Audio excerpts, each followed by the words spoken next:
Muy buenos días. Iniciamos una nueva clase en este segundo parcial correspondiente al 10 de agosto del presente año. Quien les habla, su profesora Blanca Toledo Bravo. El objetivo que vamos a observar es estimar los principales aportes culturales de las diversas civilizaciones del orbe en la construcción de la historia universal y latinoamericana mediante la identificación de sus contribuciones más importantes para valorar la diversidad pasada y presente.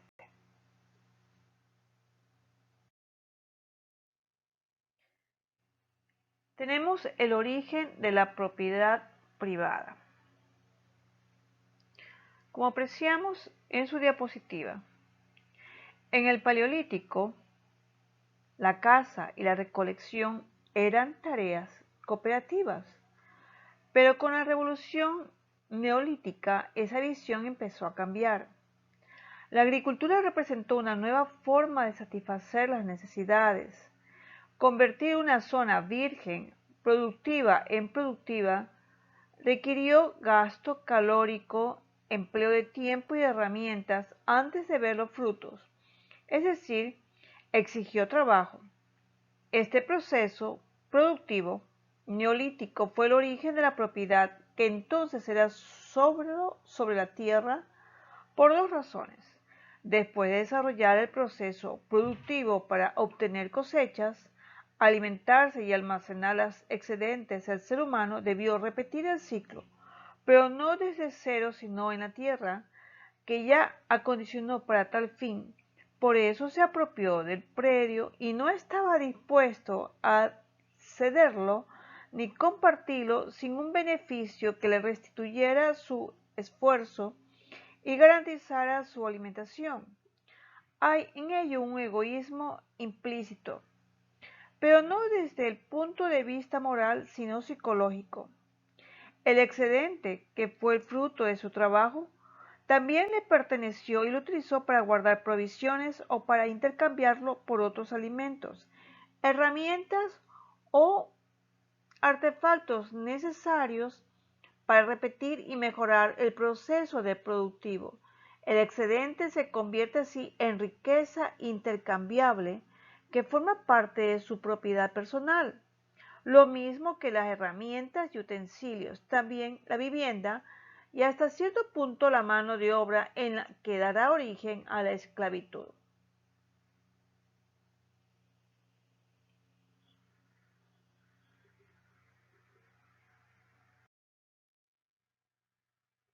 Tenemos la educación y la crianza.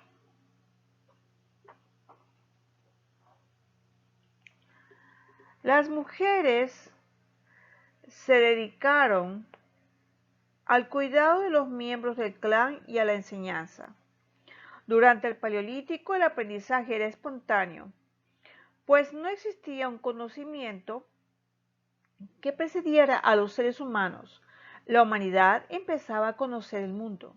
Sin embargo, de este periodo podemos decir que el conocimiento se obtenía por la vida empírica y se transmitía por la observación de la experiencia y limitación. El aprendizaje era meramente práctico, pues versaba sobre lo que era útil. Usar herramientas, transformar pieles y fibras vegetales, usar fuego, cazar y recolectar. Ya en el Neolítico podemos hablar de enseñanza dirigida y más sistemática que se recibía desde la niñez.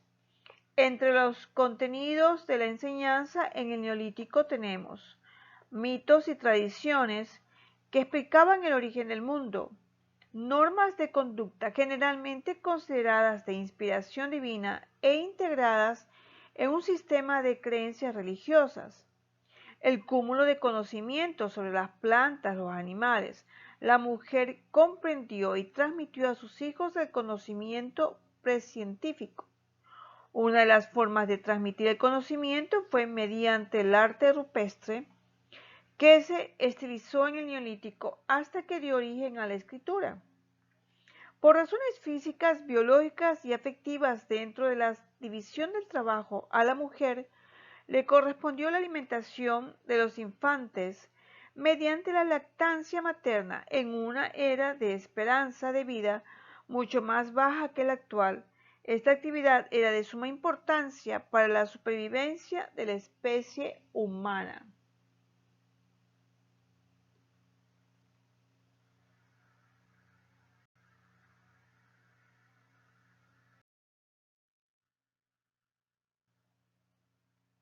Tenemos la agricultura. Por su fuerza y ser más robustos, los hombres cazaban animales grandes y feroces. No siempre lo lograban y regresaban con las manos vacías.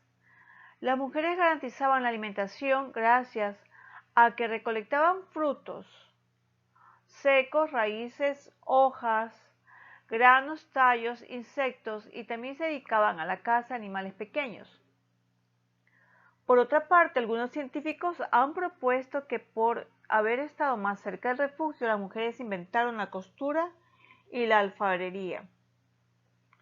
Probablemente por tener una fisionomía más robusta, los varones se dedicaban a la caza de presas y feroces. Algunos científicos han propuesto que por haber estado más cerca del refugio, las mujeres se dedicaron a la costura.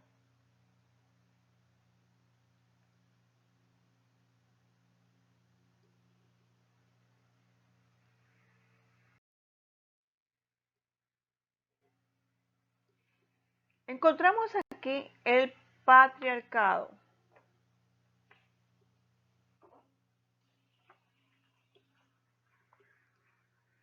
Probablemente es el final del Neolítico y en la Edad del Bronce, con el nacimiento de las civilizaciones, los varones establecieron una nueva forma de relación social basada en su dominio sobre la mujer, los hijos y la naturaleza, convertida en propiedad y dieron origen al patriarcado. ¿Pero qué es el patriarcado? Literalmente, el patriarcado significa gobierno de los padres. Ese término designa al tipo de organización social en la que la autoridad es ejercida por el varón, dueño del patrimonio y jefe de la familia. Este tipo de orden social, cuyos varios aspectos siguen vigentes en la actualidad, empezó a extenderse desde el Neolítico y se fortaleció con la institución de la familia monogámica en las civilizaciones antiguas. Aunque el patriarcado se defina como el dominio del varón sobre la mujer, los niños y las propiedades, incluyendo a los esclavos, no por ello el matriarcado consistió en un sistema similar con la mujer en posición del dominio. El matriarcado más bien se caracterizó por la centralidad de la mujer en la creación y difusión de la cultura en medio de una sociedad en la que las relaciones eran de igualdad y cooperación, no de dominio.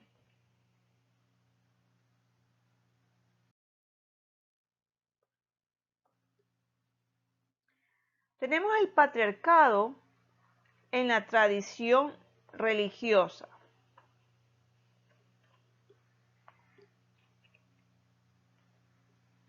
La sociedad patriarcal en su seno nacen las religiones monoteístas masculinas, judaísmo, cristianismo, islamismo. Todas y cada una de ellas sustentan la estructura de poder machistas. Son jerárquicamente discriminación con la mujer. Son el soporte ideológico de sociedades igualmente machistas con costumbres, a veces leyes discriminatorias. La interpretación de su doctrina es machista. El monoteísmo, que empezó a configurarse desde Mesopotamia hasta alcanzar su máxima expresión en las relaciones bíblicas, refleja el patriarcado como estructura social hacia la Edad de Bronce. El arquetipo de institución familiar, política, religiosa en Abraham, cuyo nombre significa padre de muchos pueblos, padre del judaísmo, Esta fue la primera religión monoteísta y además influyó sobre el cristianismo y el islam. Según el relato bíblico, Sara, la esposa de Abraham, era estéril, por lo que el patriarcado tomó a su esclava para procrear. De esa unión nació Ismael, que no fue considerado por Dios un heredero válido de su promesa de multiplicar su descendencia. Luego Dios le ordena embarazar a su esposa y nace Isaac, del cual descienden los judíos. Para la época los pueblos practicaban la ganadería transhumante y desplazaban los rebaños por extensas áreas. La casa del patriarca, además de rebaños, poseía esclavos y tesoros.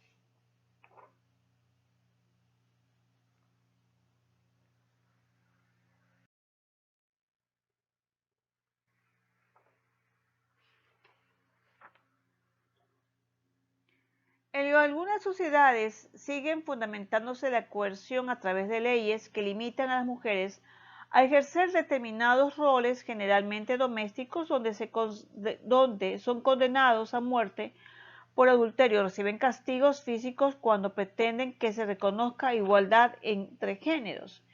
Ejemplos de ese tipo de sociedades son algunos países islámicos, donde las mujeres deben cubrirse todas las para evitar mostrar algún rasgo físico que pueda resultar sexualmente atractivo.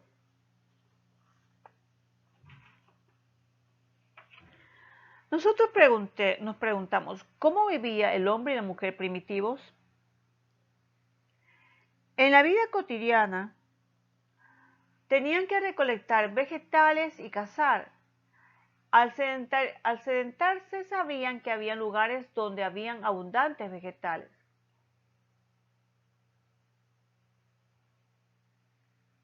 Recolectaban frutas, vegetales, hierbas y otras plantas que ayudó para saber las dificultades curativas. En lo primitivo el hombre de Cro-Magnon dividía las labores, salía a cazar, a recolección, mientras las mujeres se dedicaban a las labores domésticas, pero al sedentarizarse necesitó de utensilios domésticos para la producción y facilitar el proceso de alimentación. En el Neolítico se encuentra el descubrimiento de la cerámica y así poder usarlo para guardar alimento y procesarlo. El hombre está lleno de curiosidad, por eso desde tiempos inmemoriales ha inventado objetos que le facilitan la vida. El papel fundamental de la mujer ha sido siempre ser administradora astuta del hombre. Ha capitalizado el impulso sexual más fuerte del hombre como para satisfacer su interés y avance. El estudio de la vida cotidiana nos permite conocer cómo era la existencia de las personas de otras épocas, cómo vestían, qué pensaban, qué comían.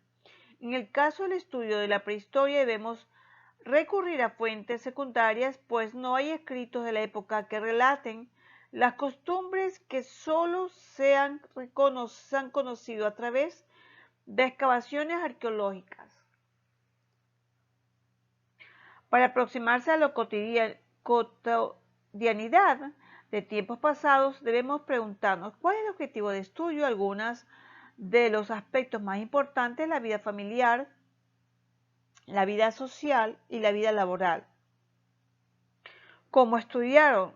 Pues recurrimos a trabajos de investigación y síntesis arqueológicas, quienes se han apoyado en los análisis de fósiles, excavaciones en las que han encontrado asentamientos y poblaciones, pinturas rupestres y manutenciones, monumentos de piedra.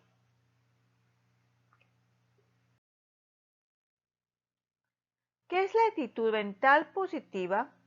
Es la actitud mental correcta para cada acción específica. Es la herramienta ideal para aprovechar al máximo nuestro potencial. Es la habilidad para elegir entre el pesimismo y el optimismo. Es asumir las situaciones desagradables y difíciles con determinación, enfrentarlas.